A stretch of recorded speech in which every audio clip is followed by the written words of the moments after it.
Pastor John Ahern of All Nations Church. He's a wonderful supporter of Israel and has been for many, many years.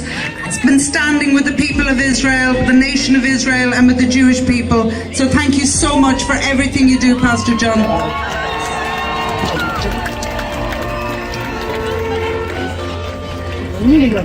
Hello, Dublin!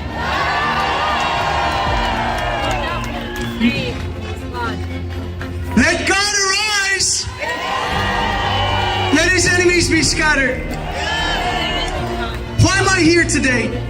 I'm here as a husband, a father, and a minister to publicly and unapologetically stand with Israel and condemn the actions of those who spread hate and lies under the guise of so-called Palestinian liberation. You see, it's really no different to those who glorified the cause in the 70s, justifying the murder of innocent people in Northern Ireland in the name of Irish liberation.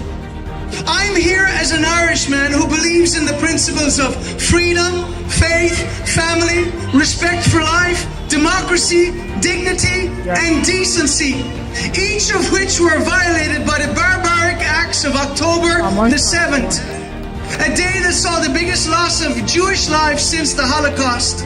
And yes, the loss of Palestinian lives since has been tragic. One life lost is far too many. But it's wrong to draw an equivocation or equivalence between the actions of Hamas and the IDF.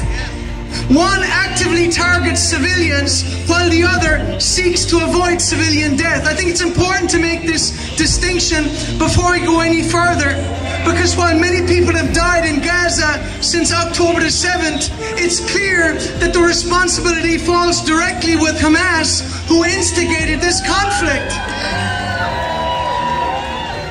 And since that time, Israel have faced the quandary. Pretend October the 7th was a mass mental health incident, as many European governments have after terror attacks, or deal directly with the threat and face international censure. Personally, I'm tired of the propaganda, the lies, the misinformation, and the misrepresentation, and the shallow opportunism and point scoring engaged in by many over this last year, including many of our political elites, where attacking and demonizing Israel has simply become the latest trendy cause to support. Cynically used by Irish politicians in many instances in an effort to deflect from their own utter ineptitude. How about fixing the many pressing issues in this country before lecturing Israel? I mean, a government that can't even stop tents being put up in the Grand Canal want to fix the Middle East.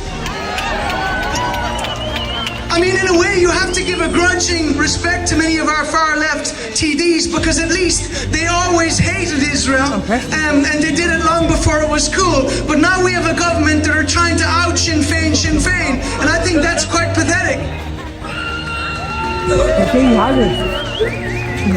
I mean, you might think that Israel deserves our support, even from the perspective of diversity, because if nothing else, it's a Western-style democracy surrounded by a literal sea of Muslim nations throughout the Middle East and North Africa, where there is a stifling consensus that Islam is the only answer. Many of these seeking to delegitimize and destroy Israel, and sadly now you can add European nations like Ireland, Spain, and Norway to that list. And that is not exaggeration or hyperbole, because recognizing a Palestinian state only serves to endorse the actions of terrorists. It is a faux compassion requiring no change on the behalf of the perpetrators of these heinous acts.